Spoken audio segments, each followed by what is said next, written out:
உயிர்த்தெழுதலே நமக்கு நம்பிக்கை இருக்கிறது. பரிசேயர் சதுசேயர் என்று 2 கூட்டத்தார் இருந்தார்கள். அதில் பரிசேயர் உயிர்த்தெழுதலை நம்புகிறவர்கள், சதுசேயர் உயிர்த்தெழுதலை நம்பாதவர்கள்.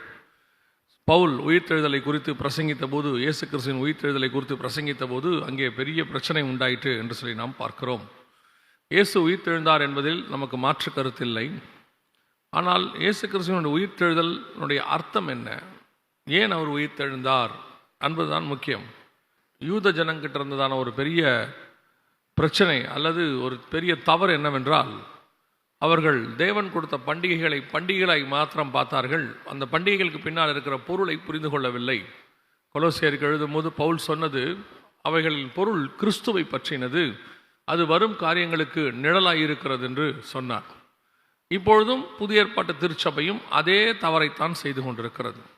பண்டிகைகளை மாத்திரம் பார்க்கிறார்கள். முதலாவது இது பண்டிகையா என்று சொன்னால் அதையும் பார்க்கணும். முதல்ல இது பண்டிகையானா அது நம்முடைய முன்னோர்கள் பாரம்பரியமாக பண்டிகைகளாக நியமித்து விட்டார்கள். இது பண்டிகை அல்ல, வேதத்தில் சொல்லப்பட்ட பண்டிகை இது அல்ல. ஆனால் இந்த காரியத்தை குறித்து நீங்கள் பார்க்கும் பொழுது, இயேசு உயிர்த்தெழுந்தார் என்பதில் எந்த விதமான மாற்று கருத்தும் இல்லை. ஆனால் அதனுடைய நோக்கம் என்ன, ஏன் உயிர்த்தெழுந்தார்?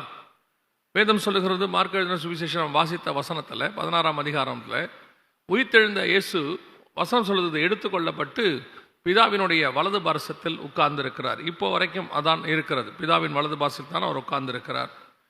அப்படியானால் அவர் உயிர்த்தெழுதனுடைய நோக்கம் என்ன, ஏன் அவர் உயிர்த்தெழுந்தார்?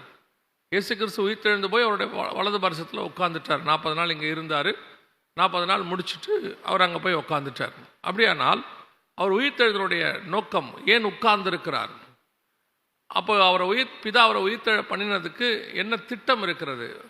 வந்தார், மரித்தார், உயிர்த்தெழுந்தார், போய் உக்காந்துட்டார், அவ்வளோதானா? அதுக்கு தான் உயிர்த்தெழுந்தாரா அப்படின்னு சொன்னால், நாம் அங்கே தான் ஒரு மிக முக்கியமான விஷயத்தை தெரிந்து கொள்ள வேண்டி இருக்கிறது. வாசிங்கள், சங்கீதங்களின் புஸ்தகம் 110வது சங்கீதம் 1-2 வசனங்களை வாசிங்கள்.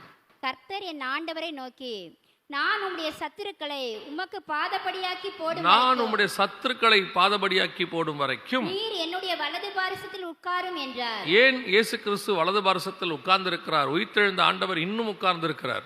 ஏறக்குறைய நம்ம கணக்குக்கு 2000 வருஷம், அவர் கணக்குக்கு 2 நாளாக இருக்கலாம், நம்ம கணக்குக்கு 2000 வருஷம். 2000 வருஷமாக இயேசு உட்கார்ந்து இருக்கிறார். அப்படி உட்கார்ந்து இருக்கிற இயேசு கிறிஸ்து ஏன் உட்கார்ந்து இருக்கிறார் என்று சொல்லி வேதம் சொல்லுகிறது, இப்படி சத்துருக்களை பாதபடியாக்கி போடும் வரைக்கும் அப்படின்னு இருக்கு. இப்படி சத்துருக்களை பாதபடியாக்கி போடும் வரைக்கும்னா அப்போ இன்னும் சத்துரு பாதபடியாக்கி போட வரலையா? பிசாசை இயேசு ஜெயிச்சிட்டார்னு இருக்குது. எல்லாம் உண்மைதான்.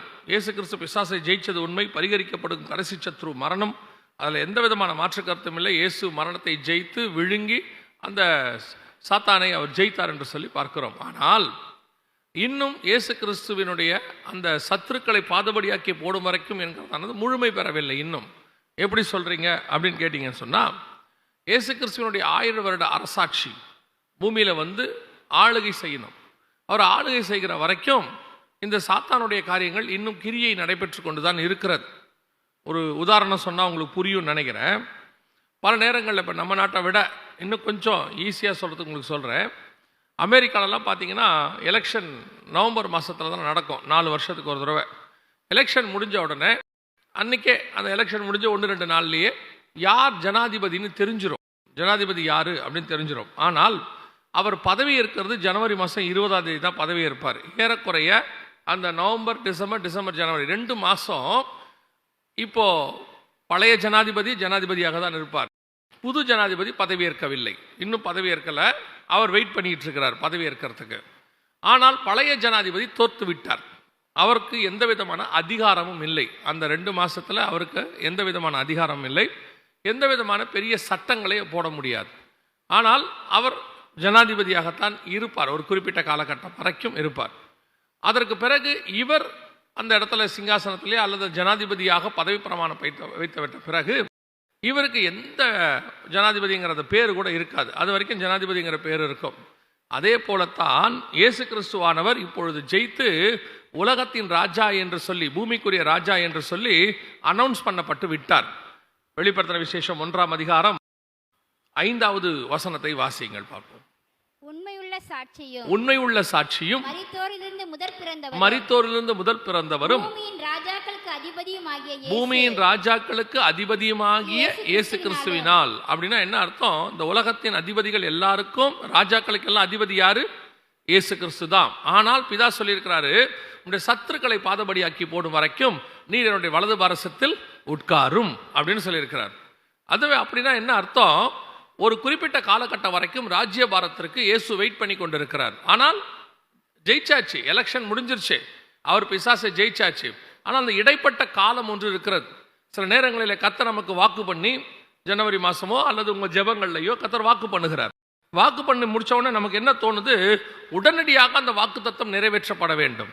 ஆண்டவர் சொன்னாருங்க, இன்னும் செய்யலிங்க. ஆண்டவர் வாக்கு பண்ணாரு, ஒரு தீர்க்கதரிசி சொன்னாரு, வீட்டுக்கு வந்தாங்க, வசனம் வாசிக்கும் போது வசனத்தில் ஆண்டவர் பேசினாரு, எல்லாம் உண்மை. கர்த்தர் சொன்னதில் எந்த மாற்று கருத்தும் இல்லை. ஆனால் கர்த்தர் சொன்ன அந்த வாக்கு தத்தம் நிறைவேறுகிற காலம் ஒன்று வரும். அந்த காலகட்டம் வரைக்கும் நீங்களும் நானும் பொறுமையாக காத்திருக்க வேண்டியது அவசியமாக இருக்கிறது. அல்லேலூயா. கர்த்தர் சொன்னவைகளில் ஒன்று கூட தவறி போகாது. கர்த்தர் சொன்ன வாக்கு தத்தங்களில் ஒன்று கூட தவறி போகாது. நாம கூட அந்த வாக்கு தத்தம் மறந்தாலும் மறந்துடுவோம், சொன்னவர் ஒரு நாளும் மறக்க மாட்டார். ஆமா, அதான் உண்மை.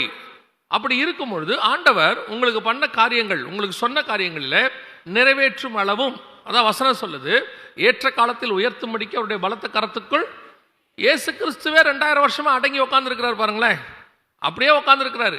இப்போ ஒருவேளை நம்மலாம் அந்த இடத்துல இருந்தோம்னா என்ன கேட்போம்? ஏப்பா, நான் தான் ஜெயிச்சிட்டேனே, நான் உட்காந்துக்கிட்டே இருக்கிறேனே, நான் தான் இந்த உலகத்துக்காக நான் இவ்வளோ பாடு அனுபவிச்சேனே, இவ்வளோ காரியங்களை நான் சகிச்சிட்டேன், ஆனால் என்னை இன்னும் நீங்கள் ராஜாவா ஆக்கலையே. இல்லைப்பா, நீ தான் ராஜா. எங்கப்பா ராஜா ராஜான்னு தான் சொல்கிறீங்க, ஆனால் ஒரு சிங்காசனம் இல்லை, ஒரு இடத்துல கொண்டு போய் என்னை உட்கார வைக்கலை, என் தலையில் கிரீடத்தை அங்கே கொஞ்சம் நீங்கள் வைக்கலை, பூமியில் இருக்கிறதுக்கு அப்படின்னு நம்ம கேட்போம் நம்மளாக இருந்தால். ஆனால் இயேசு கிறிஸ்துக்கிட்ட இருந்த ஒரு பெரிய ஒரு குவாலிட்டி நம்ம கற்றுக்கொள்ள வேண்டியது, குமாரனின் சாயலுக்கு ஒப்பாய் மாறணும்னு இருக்குது இல்லையா? அந்த குமாரனின் சாயலுக்கு ஒப்பா மாறணும்னா அதில் ஒரு சாயல் என்ன அப்படின்னு கேட்டிங்கன்னா, பிதா அவரை உயர்த்துகிற வரைக்கும் அவர் அமைதியாக இருப்பார். அந்த இடத்துக்கு கொண்டு வந்து பிதா உட்கார வைக்கிற வரைக்கும் அவர் வெயிட் பண்ணிக்கிட்டே இருப்பார். பிலிப்பியருக்கு எழுதும்போது சொல்லுது, அவர் சிலுவையின் முடிவு பரியந்தம் அவரை என்ன செஞ்சாரா? தாழ்த்தினார். எப்படி தெரியுமா தாழ்த்தினார்? அதான் ரொம்ப ஆச்சரியம். உங்களாலே என்னாலே அது முடியவே முடியாது. அதாவது சிலுவைக்கு போகிறத பற்றி நான் பேசவே இல்லை. நான் சொல்றது அந்த தாழ்மை எப்படிப்பட்ட தாழ்மை நீங்கள் தெரிஞ்சுக்கணும். யோவான் எழுதின சுவிசேஷம் 13ஆம் அதிகாரம் 1வது வசனத்தை வாசியுங்கள் பார்ப்போம். முன்னே இயேசு உலகத்தை விட்டு பிதாவினிடத்திற்கு போகும்படியான தம்முடைய வேலை வந்ததென்று அறிந்து இப்ப தெரிஞ்சிருச்சு, அவருக்கு வந்துருச்சு சொல்லி. அடுத்த வசனம், தாம் இவ்வுலகத்தில் இருக்கிற தம்முடையவர்களிடத்தில் அன்பு வைத்தபடியே முடிவு பரியந்தம் அவர்களிடத்தில் அன்பு வைத்தார். 3வது வசனம், தம்முடைய கையில் பிதா எல்லாவற்றையும் ஒப்பு கொடுத்தார் என்பதையும் தாம் தேவனிடத்திலிருந்து வந்ததையும் தேவனிடத்திற்கு போகிறதையும் இயேசு அறிந்து. எவ்வளவு இந்த வசனம் கவனிங்க. பிதா தன் கையில் எல்லாவற்றையும் ஒப்பு கொடுத்தார் என்பதை அறிந்து. இப்ப எல்லா அத்தாரிட்டியும் அவர் கையில இருக்கு. யார் கையில இருக்குது? இயேசு கிறிஸ்துவினுடைய கையில இருக்குது. பிதா கொடுத்துட்டார். இதே மாதிரி பிதா ஒருத்தர் கையில கொடுத்தாருன்னா ஆதாம் கையில கொடுத்தார். ஆதியாகமம் 1:28 சகலவற்றையும் ஆண்டு கொள்ளுங்கள் அப்படின்னு சொல்லி அப்படியே கொடுத்தாரு ஆதாம் கிட்ட. அதுக்கப்புறம் இயேசு கிட்ட தான் கொடுக்கிறாரு. எல்லாவற்றையும் ஒப்பு கொடுத்தார் என்பதை இயேசு அறிந்து. இப்ப எல்லாம் அவர் கைக்கு வந்துருச்சு. அடுத்த வசனம் வாசிங்க.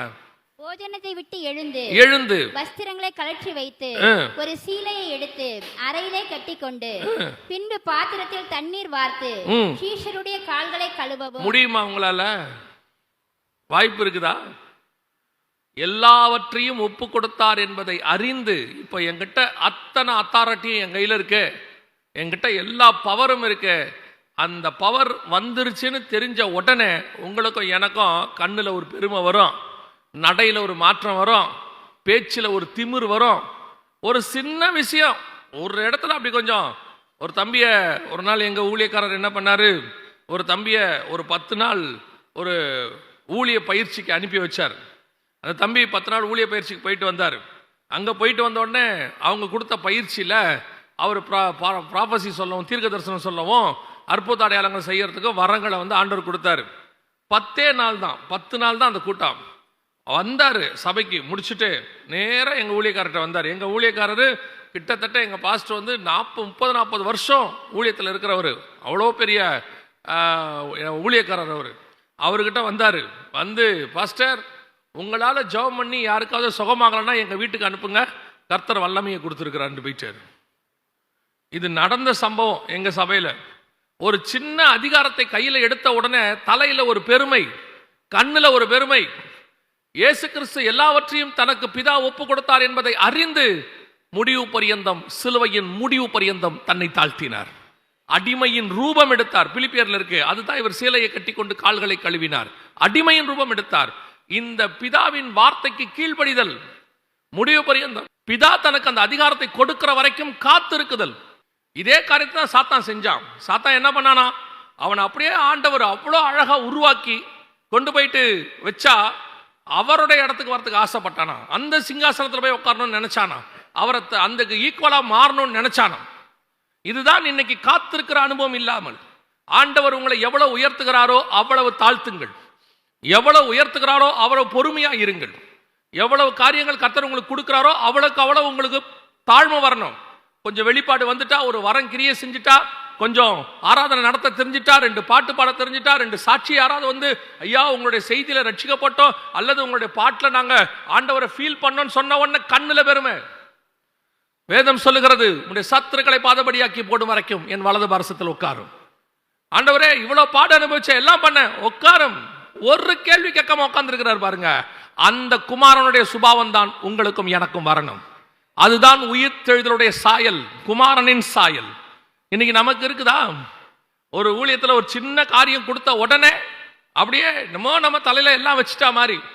நான் சொல்லுவேன், எப்பொழுதும் ஊழியத்தின் பாதையில உயர்த்தும் போது நமக்கு மேல இருக்கிறவங்க நம்ம கிட்ட சொல்றதுல பல காரியம் நமக்கு உடன்பாடு இருக்காது. நம்ம ஊழியக்காரங்க நமக்கு மேல இருக்கும்போது அவங்க சில காரியங்கள் சொல்லுவாங்க. சொல்லும் பொழுது நமக்கு என்னமோ அவங்க சொல்றது தப்பா தெரியும். ஏன் இவங்க இப்படி பண்றாங்க, இப்படி பண்ணா நல்லா இருக்குமே, இப்படி செஞ்சா சரியா இருக்குமே அப்படின்னு நமக்கு நினைக்கும். இது எதுக்கு கர்த்தர் அப்படி அந்த மாதிரி சூழ்நிலையில வைக்கிறார் தெரியுமா? நான் கத்துக்கிட்டதை உங்களுக்கு சொல்றேன். கர்த்தர் என்ன சொல்றாருன்னா, ராணுவத்துக்குள்ள நீங்க போனீங்கன்னா, ராணுவத்திலேயோ அது ராஜ்யபாரத்துக்கோ போனீங்கன்னா, அந்த ராஜா சொல்றத அப்படியே அந்த மந்திரி கேட்கணும், அந்த தளபதி சொல்றத அப்படியே கீழே இருக்கிறவங்க கேட்கணும். அதுக்கு பேரு ஒபே தி ஆர்டர். என்ன அர்த்தம்னா, இப்ப நீங்க பார்த்திருப்பீங்க, போலீஸ் எல்லாம் இருக்காங்கல்ல, மேல இருக்கிற அதிகாரி சார்ஜ் அப்படின்னு அவங்க அடிப்பாங்க. யார அடிக்கிறோன்ற கேள்வியே கிடையாது, அடின்னா அடிப்பாங்க. கண்ணீர் புகை கொண்டு வீசு அப்படின்னா வீசுவாங்க. யார பேசுறோம் அதெல்லாம் இங்க பேச்சே கிடையாது. நமக்கு மேல இருந்து என்ன உத்தரவு வருதோ அந்த உத்தரவுக்கு அவங்க அப்படியே கீழ்ப்படிவாங்க. அதான் ஒபே தி ஆர்டர் அப்படின்னு அர்த்தம். யோசிச்சு பாருங்க, அப்படியே கீழ்ப்படிதல்.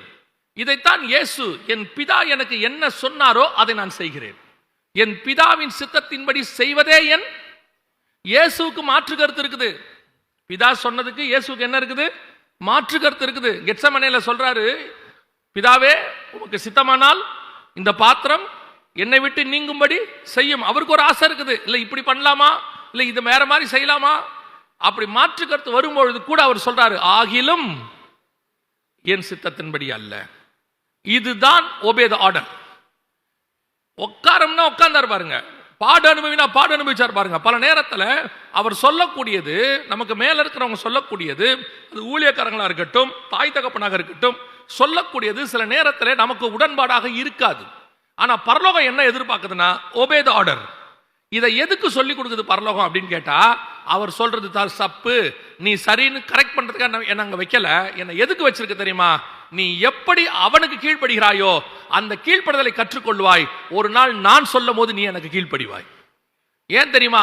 பிதா சொல்ற எல்லா விஷயமும் நமக்கு கரெக்டா படாது, தேவன் சொல்ற எல்லாம் நமக்கு கரெக்டா படாது. சில நேரத்தில் நமக்கு சரியா தப்பான்னு கூட தெரியாது. ஆண்டவர் சொல்றது தப்பு மாதிரியே தெரியும். என்னங்க அப்படி சொல்றீங்க, ஆண்டவர் சொன்னா தப்பா இருக்குமா? தப்பா இருக்காது, நமக்கு தப்பு மாதிரி தெரியும். உதாரணத்துக்கு நான் சொல்றேன், திடீர்னு அனனியாவை கூப்பிட்டு சொல்றாரு, நீ போ, நேர் தெரு என்ற ஒரு தெரு இருக்கிறது, அங்கே சவுல் என்ற ஒரு மனுஷன் இருக்கிறான், அவனை போய் அபிஷேகம் பண்ணு, அவனை நான் ஊழியத்துக்கு வேறு பிரிச்சிருக்கிறேன் அப்படின்னு சொல்றாரு.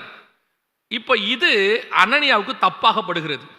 அனனியா சொல்றாரு, ஆண்டவரே அந்த மனுஷன் சபைகளை துன்பப்படுத்துகிறவன் ஆயிற்று, அவங்கிட்ட போக சொல்றீங்களே. இவர் பார்வைக்கு அது தப்பா தெரியுது. அவங்கிட்ட போக சொல்றாரு, அவனா செலக்ட் பண்ணிருக்கிறாரு மினிஸ்ட்ரிக்கு, இவனை போய் மினிஸ்ட்ரிக்கு எடுத்தீங்க அப்படின்னு அவருக்கு ஒரு எண்ணம். ஆண்டவர் சொல்றாரு, எனக்கு தெரியும், நீ போ. அந்த வார்த்தை ரொம்ப அழகா இருக்கும். எனக்கு தெரியும், நீ போ. அப்படின்னா என்ன அர்த்தம்? கர்த்தருடைய கருத்து சில நேரங்களிலே நமக்கு ஏற்புடையதா இல்லை. ஆனால் அவர் சொன்னால் அதில் ஒரு நீதி இருக்கும், அதுல ஒரு நியாயம் இருக்கும். கர்த்தரிடத்தில் தவறு என்பதில்லை. பல நேரங்களிலே சில காரியங்களை சபையிலே செய்யும் பொழுது, ஊழியர்கள் செய்யும் போது, மூத்தவர்கள் செய்யும் போது, போதகர்கள் செய்யும் போது, கீழே இருக்கிற நாம் அதை கேட்டு கீழ்ப்படிந்து செய்யணும். இந்த மாற்று கருத்து நமக்கு இருக்கும், இல்லாமல் இருக்காது. மனுஷன்னா இருக்கதான் செய்யும். ஆனால் இதை ஏன் பரலோகம் நமக்கு செய்ய சொல்லுதுன்னா, உனக்கு அது சரியா தப்பா, அந்த தப்பை நான் சரி பண்ணிப்பேன். ஒருவேளை பெரியவங்க தப்பாவே சொல்றதா இருக்கட்டுமே, அவங்க சரி பண்ணிப்பாங்க. உதாரணமா அமெரிக்கால முதல் ஜனாதிபதினு சொல்லுவாங்க ஜார்ஜ் வாஷிங்டன் அப்படின்னு சொல்லி. 1780களில் இருந்தவர் ஜார்ஜ் வாஷிங்டன் முதல் ஜனாதிபதி. அவருக்கு ஒரு சுபாவம் உண்டு. அவர் தான் அமெரிக்காவே ஃபார்ம் பண்றாரு. இந்த 4 வருஷம் சட்டக்கட்டெல்லாம் ஃபார்ம் பண்றாரு அவர் தான். அப்படி ஃபார்ம் பண்ணும்போது அந்த அமெரிக்க ஜனாதிபதி ஒரு சட்டம் சொல்வாராம், ஆர்டர். தனக்கு அவர் ராணுவ தளபதியா இருந்தவர். சொன்னும் போது யாராவது அந்த சோல்ஜர் ஐயா இது இதை விட நம்ம இப்படி பண்ணலாமா அப்படின்னு அடுத்த வார்த்தை சொல்வாராம், யூ கோ அண்ட் ஒபே அப்படின்பாராம். அவருடைய அர்த்தம் என்ன அப்படின்னு கேட்டா, நான் சொல்வது எனக்கு தெரியும், நீ போய் செய். அவர் என்ன எழுதுறாரு, அவருடைய பயோகிராஃபியில புக்கில் எழுதுறாரு, என்னுடைய முடிவு சில நேரத்தில் தவறாய் இருந்திருக்கிறது, ஆனால் அதை அவன் செய்ய வேண்டும் என்று நான் விரும்புகிறேன். காரணம் என்னன்னா, அவன் டிசிஷன் எடுக்கிற இடத்துல இல்ல, டிசிஷன் எடுக்கிற இடத்துல நான் இருக்கிறேன். அவன் வேலை கேட்டு செய்வது, அந்த வேலை அவனுடைய சட்டம், அவன் கீழ்ப்படியணும், அவ்வளவுதான். சரியோ தப்போ நான் சரி பண்ணி கொள்வேன். அவன் இன்னைக்கு சரி பண்ண ஆரம்பிச்சு அது தப்பு நான் விட்டுட்டேன்னா, நாளாக நாளாக அவன் ஒரு கீழ்ப்பதிலும் அவனுக்கு என்ன ஆகிறது, இல்லாமல் போகும். இதைத்தான் வேதம் செய்கிறது. வேதம் என்ன செய்து, ஒபே தி ஆர்டர். கர்த்தர் சொல்றதுக்கு கீழ்ப்படிங்க, அவ்வளவுதான். இப்ப பிதா சொல்றாரு, நீங்க போய் மரணம் அடைங்க, சிலுவை எடுங்க, சாவுங்க. இயேசு சொல்றாரு, என் தேவனே என் தேவனே ஏன் என்னை கைவிட்டீர். இதெல்லாம் நமக்கு தெரியும். ஆனால் இதுக்கு தான் இயேசு, இதுக்கு தான் நான் உன்னை படைச்சேன். உங்களை அனுப்பும் போதே, இயேசு அனுப்பும் போதே உலகத்தின் பாவத்தை சுமந்து தீர்க்கிற ரட்சகர் பிறந்திருக்கிறார். பிறக்கும் போதே சாவுக்காக தான் பிறந்திருக்கிறார். அவர் அதுக்கு தான் கிரியேஷனே. இப்ப யோசிச்சு பாருங்க, தம்மில் தாமே வசனம் சொல்லுது, பாவங்களை நீக்கிறவர் அவர் தான். அவருடைய கிரியேஷனே அதுக்காக தான். அப்படி இருக்கும் பொழுது பிதா சொல்லிட்டாரு, உங்களை அதுக்கு தான் அனுப்பிச்சு வச்சேன். பரலோகத்தில் பிதா அன்பா வளர்த்து, போங்க கீழே போங்க பூமிக்கு. என்ன பண்ணணும் ஆண்டவர்? போய் சிலுவை மரணம் அடையணும். யாருக்காக? நான் ஏற்கனவே பண்ண கிரியேஷன்ஸ்க்காக. உங்களுக்காகவும் இல்லை, எனக்காகவும் இல்லை, இந்த மண்ணில் உண்டாக்குன இவங்களுக்காக நான் அவர்களை அதிகமாய் நேசிக்கிறேன். நீங்க என் வார்த்தைக்கு கீழ்ப்படிங்க. அவர் அப்படியே கீழ்ப்படிந்தவராய் வந்தார். அந்த கீழ்ப்படிதல் தான் உங்களையும் என்னையும் மீட்டு இருக்கிறது. அன்னைக்கு பிதாவை எதிர்த்து அவர் பேசி இருந்தார்னா அந்த கீழ்ப்படிதல் இல்லை, அது இல்லைன்னா மீட்பு இல்லை. அப்போ இயேசு கிறிஸ்து கிட்ட இருந்த மிகப்பெரிய சுபாவம், வலது பாரசத்தில் உட்காரும்னா உட்காருவார், சிலுவைக்கு போனா போவார், மரணம் அடையும்னா அடைவார். ஒரு கேள்வி கேட்க மாட்டார், அவ்வளவுதான். என் பிதா எனக்கு என்ன சொல்லுகிறாரோ நான் அதை செய்கிறேன். அப்போ உயிர்த்தெழுதலுடைய சாயல் உங்களுக்குள்ள எனக்குள்ள வரணும்னா அவர் போய் பிதாவின் வலது பாரசத்தில் உட்கார்ந்தார்.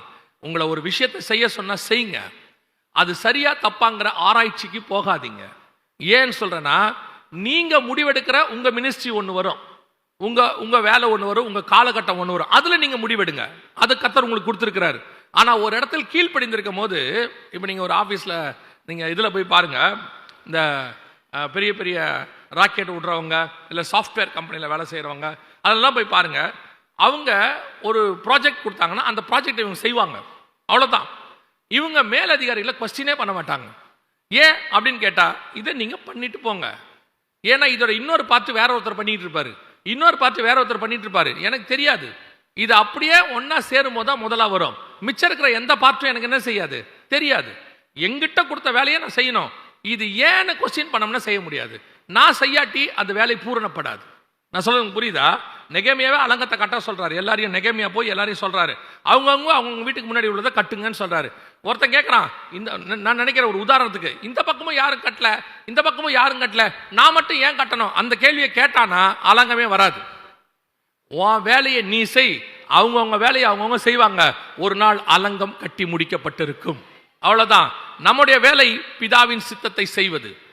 Obey the order. மறந்துடாதீங்க, பிதா நமக்கு எந்த இடத்துல வச்சு என்ன செய்ய சொல்றாரோ அதை செய்யணும், அவ்வளவுதான்.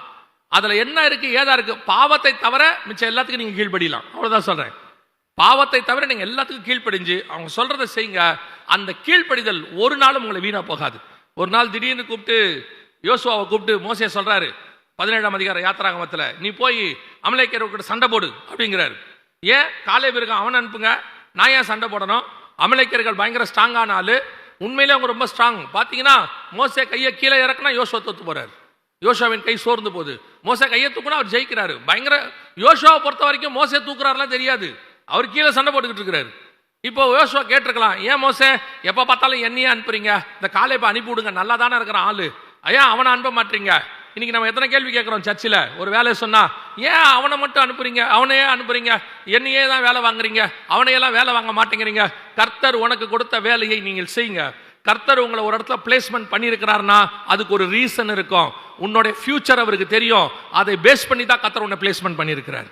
உனக்கு கொடுக்கக்கூடிய ஒவ்வொரு டாஸ்க்கு பின்னாடியும் கர்த்தருடைய திட்டம் இருக்கிறது, உன்னை உருவாக்குதல் இருக்கிறது. எது அதிகமாய் உருவாக்கப்படுகிறதோ, எது அதிகமாக பாடு அனுபவிக்கிறதோ அது அவ்வளவாக உயர்த்தப்படும் என்று அர்த்தம். அவரை எவ்வளவு பாடு அனுபவிச்சாரோ அவ்வளவு கர்த்தர் அவரை உயர்த்தி மேலே வைத்தார். அல்லேலூயா. முதலாவதாக வசனம் சொல்லுகிறது, பிதாவின் வலது பார்சத்தில் உட்காரும்படி உயிர்த்தெழுந்தார். அவர் உயிர்த்தெழுந்து நேர போய் அங்கதான் உட்கார்ந்தார். இது வரைக்கும் உட்கார்ந்து இருக்கிறார். உங்களுக்கும் சொல்றேன், உயிர்த்தெழுதலின் சாயலை நீங்கள் தரித்துக் கொள்ள வேண்டும் என்றால் கீழ்ப்படிதல் மிக அவசியம். கர்த்தர் சொல்றத கீழ்ப்படிதல் மிக அவசியம்.